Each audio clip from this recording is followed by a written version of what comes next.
la tecnología y el recurso hídrico, retomo el tema de las escorrentías superficiales generadas por agua lluvia. Bueno, es inevitable hablar de los desastres vinculados a las variables naturales que estamos estudiando. Cuando hablamos de estructura, hablamos del sismo, la amenaza natural que tenemos. Y los cambios en el clima o las fuertes intensidades de lluvia concentradas en cortos periodos también nos están generando desastres. Uno de estos es las inundaciones. Antes de seguir, también voy a hacer un reconocimiento a los 3 profesionales de la ingeniería que han aportado en esta presentación. El ingeniero José Roberto Duarte y la ingeniera Jacqueline Cativo, con quienes yo he en algún momento coordinado algunos temas y he retomado algunas imágenes y gráficos de presentaciones de ellos. El agua tiene mucho poder porque es una masa dinámica y aumenta su velocidad conforme la pendiente por gravedad. Causa efectos en la población. Las pérdidas son de 2 tipos, humanas e infraestructurales. Pues aquí vemos que todo el mundo puede llegar a perder algo en presencia de, no solo de agua, la inundación en algún momento pues es agua, pero luego conforme va generando arrastre, esa escorrentía va incrementando su volumen y lleva todo y se pasa llevando todo a su paso. Árboles, tierra suelta, que ya se convierte aquello en lodo. Esta imagen la retomamos porque muestra cómo en algún momento este caudal se ha incrementado y ha erosionado esta caída, esta diferencia de elevación, y se ha pasado llevando a las viviendas. Entonces, el profesor Cisneros hacía énfasis en los proyectos en la retroalimentación de aquellos edificios que estaban contiguos a la zona de protección. Que la zona de protección está normada por ley, ¿verdad? La hemos calculado con base en asumiendo una máxima crecida, que es un dato que se le dio y que nos lo proporcionó un hidrólogo.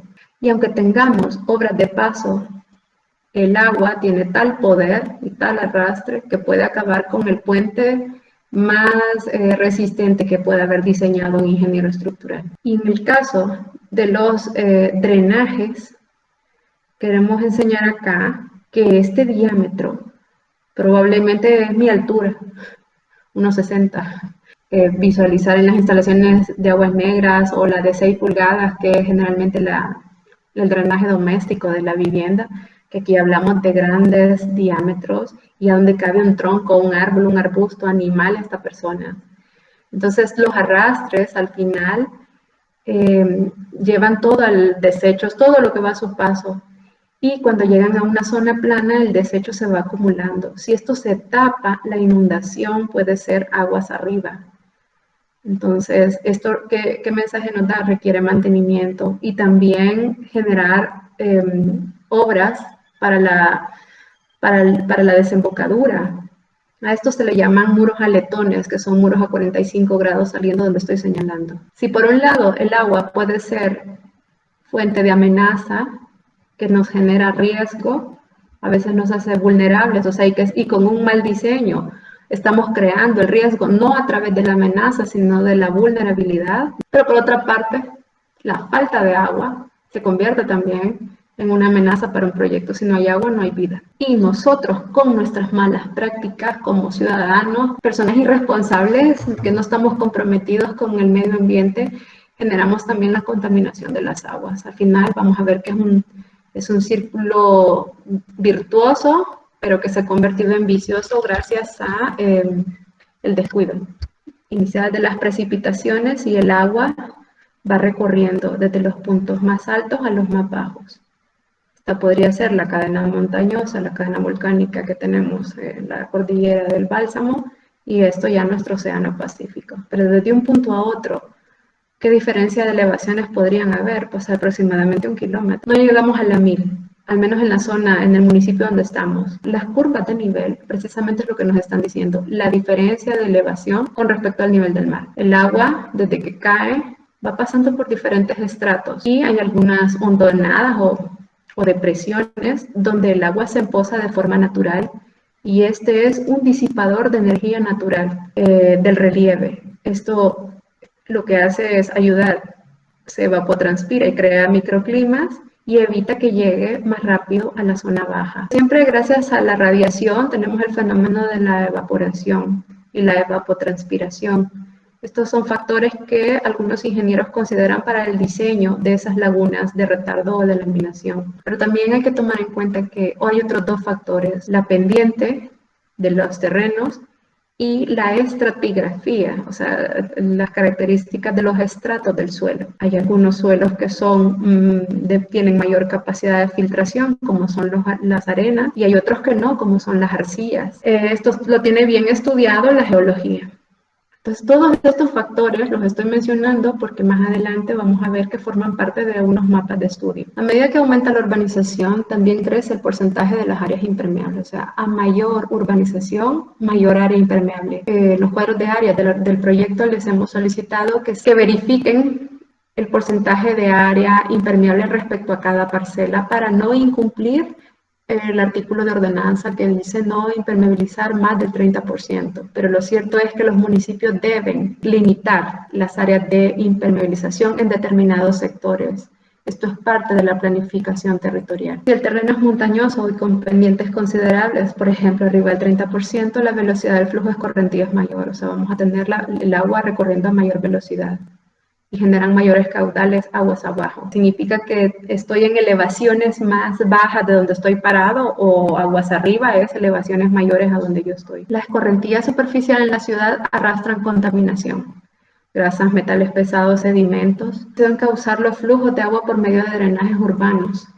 No los vemos porque están debajo de las calles. La calle ciertamente es un colector superficial. Sin embargo, estos sistemas de drenaje conducen con mayor velocidad ciertamente. El agua va más rápido dentro de esos tubos que si fuera escurriendo por un terreno, porque los terrenos permiten la permeabilidad, mientras que ese elemento, la tubería, es impermeable. Desde el punto de vista hídrico, la urbanización representa la impermeabilización progresiva del suelo y de la cuenca hidrográfica, que desencadena efectos de aumento de caudal, que es una unidad no estudiada hasta ahora, o por lo menos la comenzamos a estudiar el ciclo pasado, a razón de volumen sobre tiempo, y una reducción en los tiempos de escurrimiento y un aumento en las crecidas, así como el volumen escurrido. Por ejemplo, según Leopold, para una urbanización de 260 hectáreas puede crecer hasta 6 veces en relación al caudal del terreno natural. Vemos aquí que en este gráfico las ordenadas representan los caudales y las abscisas representan los tiempos. En color azul es un hidrograma antes de la urbanización. Y vemos cómo con urbanización o después de la urbanización el caudal incrementa. El diagrama, por tanto, explica muy bien el fenómeno de la impermeabilización. Los problemas de urbanizar una cuenca, drenaje natural de aguas abajo se convierte en inundación. La modificación del terreno reduce las áreas de almacenamiento, impidiendo la atenuación de caudales. La impermeabilización por desarrollo urbano es un impacto irreversible. Y aunque usted use el mejor gramoquín del mundo y aunque le vendan el concepto de sostenibilidad urbana, es irreversible el impacto, porque media vez hemos incrementado el área impermeable, hemos incrementado los caudales. Entonces, para que los impactos que son irreversibles no afecten tanto, podríamos atenuarlos. Estos son dos esquemas que muestran una cuenca. La cuenca es una extensión superficial que captura agua y que la drena hacia un cuerpo receptor. Pudo haber sido este el centro histórico y de pronto comenzó a crecer la ciudad, mayor riesgo, por tanto, de inundación. Y nuevamente, usando el hidrograma, la OPAMS lo explica en estos esquemas. En la etapa 1, estas áreas anegadas, que significan inundadas, solo se generan estos caudales por la impermeabilización de la zona baja, pero en la medida en que yo comienzo a impermeabilizar aguas arriba, comienzo a generar zonas de inundación y entonces por etapas los hidrogramas se van haciendo más altos, recordemos caudal y aquí tiempos, en menores tiempos, entonces la destrucción es mayor. Para comprender un poco más el cuerpo receptor, aquí hay unas definiciones en un esquema. El lecho menor es el que ocupa un río en un periodo de retorno con intensidades de lluvia, lo que ya que el indicativo define como la lluvia de los 5 a 10 minutos. Pero un lecho mayor es el que ocurriría con una ocurrencia de evento climático con un periodo de retorno mayor a 10 años. Los periodos de retorno, recurrente escucharlos en el área de los sismos. Tenemos un sismo con intensidad, con magnitud, cuyo periodo de retorno tiene los 200 años, aquello es un terremoto de 8 grados quizás. Ahora, el cambio climático, es muy peligroso no tomar en cuenta los periodos de retorno, inclusive mayores a 30 años, que lo estimaba la ley, ahora lo solicita el medio ambiente para dar la factibilidad ambiental hasta 50 años, debido a que los científicos han comprobado que el cambio climático es un hecho. O sea, que vamos a tener intensidades de lluvia mayores en periodos de corto tiempo. Entonces, si yo voy a una visita técnica un día, y que es probablemente lo que nos pudo haber sucedido en este ciclo, y vamos a ver aquel rillito que decíamos, pero es que ese río nunca se va a inundar. Entonces, ¿qué hace un técnico? Va y busca evidencias, pedir registros de si hubo una inundación, cuándo hubo. Entonces, esto es parte de la investigación preliminar que hace un hidrólogo. Dice, el límite de área de inundación, yo puedo calcularla. Este es el terreno natural, justo lo que estamos haciendo, el terreno natural, y les hemos dado una máxima crecida. Bien, si yo fui e investigué solo en mi parcela, entonces si no he hecho uso del registro histórico, voy a asumir esos hombros de quebrada muy cortos. ¿Y qué va a pasar? Si con el cambio climático la crecida aumenta, porque se nos puede venir un evento climático con un periodo de retorno de 150 a 200 años, se va a pasar llevando toda la inversión. Todo esto es susceptible de ser destruido. Y los ríos son elementos dinámicos, vivos, pueden de forma natural cambiar su cauce. ¿Qué sucede con los puentes? Una de las observaciones que hice en uno de los trabajos es que evitaran la colocación de columnas en los lechos, pero en una obra de paso pequeña. Lo mejor es trabajar con muros, sistema de contención. Pero también lo que puedo hacer es estar evitando la erosión y proteger la margen arborizándola, entonces evitar columnas para los puentes, porque un tronco puede pasar golpeando la columna y hasta ahí llegó el puente, que muestra un sector de la ciudad de San Salvador, urbanizado, por cierto, con todo tipo de densidades. Miren, ver la obra alrededor del río El Arenal. Se empezó a observar que habían inundaciones, brindado permisos en las elevaciones ya de la 900 hasta la 1000. Son las zonas de recarga. Imaginémonos en esta foto. Si esta es zona de recarga, significa que el suelo aquí tiene capacidad de filtrar el agua, y entonces la escorrentía no se me va. Pero si yo impermeabilizo, lo que estoy haciendo es que ya no es zona de recarga y la escorrentía incrementa y claro, viene a dar a las zonas más bajas y es lógico que se vaya a inundar. Aquí hay 3 criterios que nos dicen los hidrólogos. Para el agua potable, el caudal utilizado debe ser igual al caudal compensado. Para las aguas lluvias, caudal drenado con proyecto debe ser igual al caudal drenado sin proyecto. Quiere decir que esa escorrentía que se incrementa por el área impermeable en la parcela, debo poderla retener. Y para las aguas negras debe verificarse que el área de descarga del agua residual tratada no sea un reservorio de aguas subterráneas. Cuando hablamos de agua en un montón de ámbitos. El agua lluvia, cómo manejarla, las aguas negras, cómo no contaminar las aguas subterráneas y las superficiales, que son las del cuerpo receptor. Y el agua potable, si es que voy a autoextraer, o sea, es el caso de que no tengo el servicio de la autónoma, la voy a extraer en un pozo, hay un lineamiento y una factibilidad que también debo pedir. Un estudio hidrogeológico integral de la microcuenca contemplaría un mapa como este. Delimitación de la microcuenca de análisis, identificación de las unidades de almacenamiento de agua, inventario de fuentes de agua, manantiales y pozos y la determinación de los parámetros hidráulicos del acuífero. Nosotros debemos analizar todo esto para un pequeño terreno, pues siempre hay que enmarcarlo, es un buen marco de referencia. Si usted está en la zona baja, por supuesto que le interesa saber qué hay arriba, pero si estoy arriba, mucha gente ha hecho mala praxis no interesándole lo que había abajo. Afortunadamente, y tuvieron que pasar muchos siniestros para que las autoridades exijan a los que están aguas arriba una retención de caudal de forma responsable para evitar que el que está aguas abajo se inunde. El especialista que hace estos estudios es eso, un especialista. Lo importante es que conozca la ley, la técnica y comprometido con el proyecto, que vaya en busca de las evidencias para garantizar que hay base técnica y ciertamente científica suficiente como para fundamentar el proyecto de diseño. Necesitamos la topografía, el uso del suelo, la geología como mínimo. Para las aguas subterráneas, la propuesta de compensación por el uso del recurso hídrico, o sea, del subsuelo, debería ser caudal utilizado igual a caudal compensado. Sí, yo no tengo factibilidad para mi proyecto de urbanización. Conozcamos que hay un término técnico que se llama factibilidad de autosuministro de agua potable y ANDA ha proporcionado la factibilidad, se le ha dado permiso al propietario de que perfore el subsuelo porque usted es propietario del suelo, pero no del subsuelo. El subsuelo le pertenece a todos, al Estado. Debe de darle permiso, entonces tiene ya en el mapa los sondeos. El río no es privado, el río es público, cuerpo receptor. El río. La quebrada de invierno sí que pueden haber muchas en las parcelas. Entonces me interesa verificar qué calidad de agua estoy recibiendo, qué cantidad de agua estoy recibiendo y también yo debo calcular la cantidad de agua de escorrentía superficial que yo voy a generar. Es un cálculo de caudal de entrada, es un ejercicio bien sencillo que lo he diseñado con la ingeniera Cativo, donde basa en las definiciones de caudal. Volumen sobre tiempo, como vemos acá, y el caudal es igual a C por I por A. Siempre caudal, sus unidades en volumen sobre tiempo, metros cúbicos sobre segundo.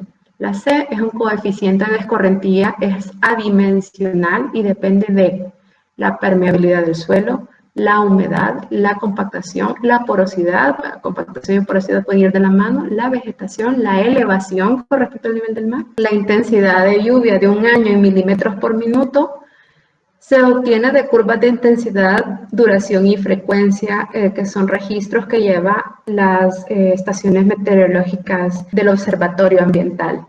Y la A es el área de captación de cuenca. 1 milímetro sobre metro cuadrado es igual a 1 litro sobre metro cuadrado. 40 milímetros han caído de lluvia y esa fue la lluvia que arrastró el bus con las más de 30 personas. Hablando del coeficiente C, que es adimensional, veamos acá, por el tipo de superficie, y este es el uso, miren, comercial, residencial, unifamiliar, multifamiliar, zonas deportivas, etcétera, hay mínimos y máximos. Una cobertura del suelo sin vegetación, con cultivos, pastos, hierbas, y según el tipo de suelos, impermeables, semipermeables, ya dijimos permeables son arenas, impermeables pueden ser arcillas.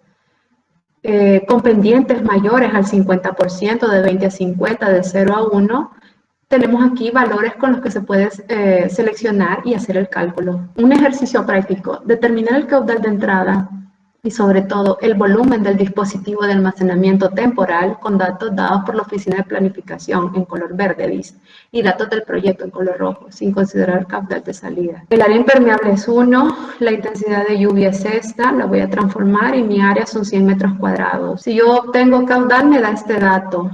Si esto lo igualo a la ecuación volumen sobre tiempo y despejo volumen, sustituyo aquí el valor del caudal y paso el tiempo a multiplicar y despejo el volumen, tengo esto, ¿verdad? Y tendré 5 metros cúbicos en 5 minutos de lluvia con esa intensidad. Para una cubierta de 100 metros cuadrados, que generan 5 metros cúbicos. Ya decíamos que un suministro de agua potable para 4 personas, 250 litros por persona, estamos hablando de 1 metro cúbico, que se supone es el suministro que necesita una familia al día. Imagínense, usted tiene agua para una familia para 5 días aproximadamente. El volumen ocupa un espacio considerable, por lo tanto debe estimarse el caudal de salida y el tiempo de drenaje. Debe considerarse si parte de este volumen se reutilizará, se filtrará o se liberará lentamente. Estamos obligados a retener cada proyecto, cada casa, cada edificio, cada proyecto. Es obligación que calcule la diferencia de caudal, caudal con proyecto mayor, menos caudal sin proyecto menor,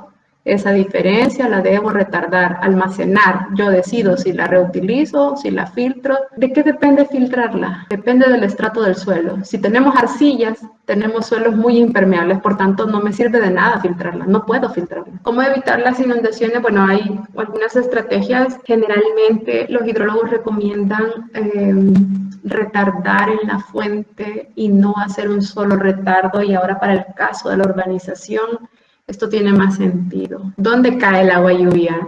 Caerá en las cubiertas primero, o sea, en las huellas de construcción. Ahí hay unos colectores y luego debe diseñarse la red de colectores y las zonas de captación en los puntos más bajos, recordando que esto siempre debe ser una red por gravedad y una pendiente como la que tenemos es favorable a los sistemas de captación de drenaje por gravedad. ¿Qué nos interesa? Nos interesa disipar la energía del agua con obras. Laguna de laminación. ¿Por qué laminación? Porque funciona con capas de agua. Entonces el tubo de entrada debería de estar en la parte superior y luego tenemos la salida en la parte inferior. Mayor diámetro, menor diámetro. Tenemos un sistema de contención, que puede ser el murete, ¿verdad? Tenemos un enrejado para filtrar y luego los sedimentos se van depositando en el fondo por decantación. La filtración debe darse al subsuelo. Y para esto necesito hacer un sondeo, un estudio del suelo, no solo para saber la capacidad de carga, sino para saber la capacidad de permeabilidad del suelo. ¿Dónde filtro? No filtro al fondo, filtro alrededor de el área conformada por el perímetro, que es una longitud, multiplicada por la altura. Entonces pongo el ejemplo de la red de captación. ¿Cómo funciona? Ya sabíamos desde Tecno 2 que al centro, que son las aguas lluvias, en una calle que va, aquí está el norte, de norte a sur, al este el agua potable y al oeste el agua negra. De este a oeste, todas las casitas, como hemos aprendido, drenarán al cordón cuneta, pero para que no se inunde, habrán cajas tragantes como acá. La caja conecta con tubería, aquí vemos 15 pulgadas, esto es un plano aprobado, y el pozo luego comunica con otro pozo que recibe estas cajas y luego tiene obras de disipación de energía hasta que llega al punto bajo donde descarga el río, por ejemplo aquí hay un área de descarga. Obra de retardo de caudal antes de descargar al río, que se va alimentando de las descargas de cada calle. Así es como funciona una red, donde tenemos un reservorio, una laminación. Entonces toda la zona alta drena hacia este punto y aquí, este es un caso, una visita con estudiantes, donde decía yo, las ninfas, material semipermeable, tal vez la cama es filtrante y unas pendientes y un tratamiento de la pendiente. Hay varias lagunas y por rebalse, estas gradas son la mejor estrategia para disipar la energía del agua. El agua, ¿cómo disipa energía? Disminuyendo velocidad. Y para ir finalizando, recordamos este experimento de la Agencia de Renacimiento Urbano, o sea, el Urban Renaissance Agency en Tokio. Están en constante trabajo y busca las mejores alternativas integrales de ciudad. El agua debe manejarse a nivel de cuenca. Ya vimos que la cuenca traspasa los límites territoriales municipales. Debajo del pavimento puedo tener una cama filtrante y con pendiente que me lleve a colector, o sea que siempre hay un sistema de recolección. Estoy en presencia de suelos con capacidad de recarga hídrica, el agua simplemente se va a ir al subsuelo. Pero si aquí va a pasar un vehículo, el camión de la basura, este suelo debe tener capacidad de carga. Esto es una maqueta que los estacionamientos no es lo mismo que las calles, porque tal vez al estacionamiento no va a entrar el camión de la basura. Eventualmente entrará el camión de la mudanza, eventualmente, pero no lo hará todos los días. En cambio, entonces aquí sí que aplicaría muy bien la tecnología permeable. Con esto gano puntos LEED de tratamiento del suelo y no sé qué, no. Aunque ponga gramoquín, es un porcentaje el que siempre irá impermeabilizado, precisamente para darle capacidad de carga a la capa. Siempre hay un sistema y esta red hay que diseñarla. ¿Y cómo? Solo sí se colocan las elevaciones. Elevación, elevación, elevación. Entonces, a partir de ahora hay datos de pendientes, de diámetro, de caudal, velocidad, material y elevación, nivel de tapa, nivel de fondo, solo los niveles.